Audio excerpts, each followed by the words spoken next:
Kezkaturik ikusten dut, jauna, baina ez dakit zer duen.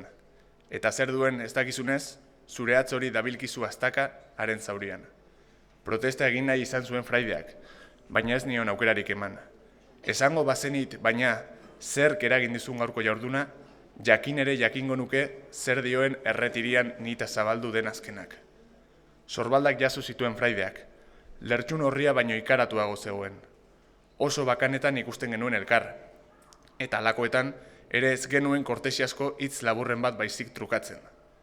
Aba Jakueren aginduetara, fraide doktrinoak neke astuntzak zeukan ez Grazibelen arimaren gobernamendua, baizik eta Grazibelen arima gobernatzeko nire jauregira astean bitan joan eta bertan nirekin topo egiteko arriskua. Tira dom, azken marmarioek zer dioten galdetzen dizut.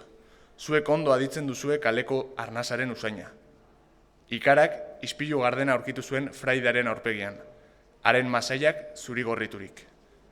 Bi ohol karraskek salatu zituzten bi pausu labur atzerantz-emanak. Fraide jantzipean ez baitzitzaizkion ia sumatu ere egin. Ni ganantz giratu zen. Nik ez dakit ezer, baronet. Zinde giot, ez naiz ni gauza horietaz arduratu zale. Baronet deitu zidan, bere usadioarekiko arrotz, baina ez nion kortesia estimutan hartu.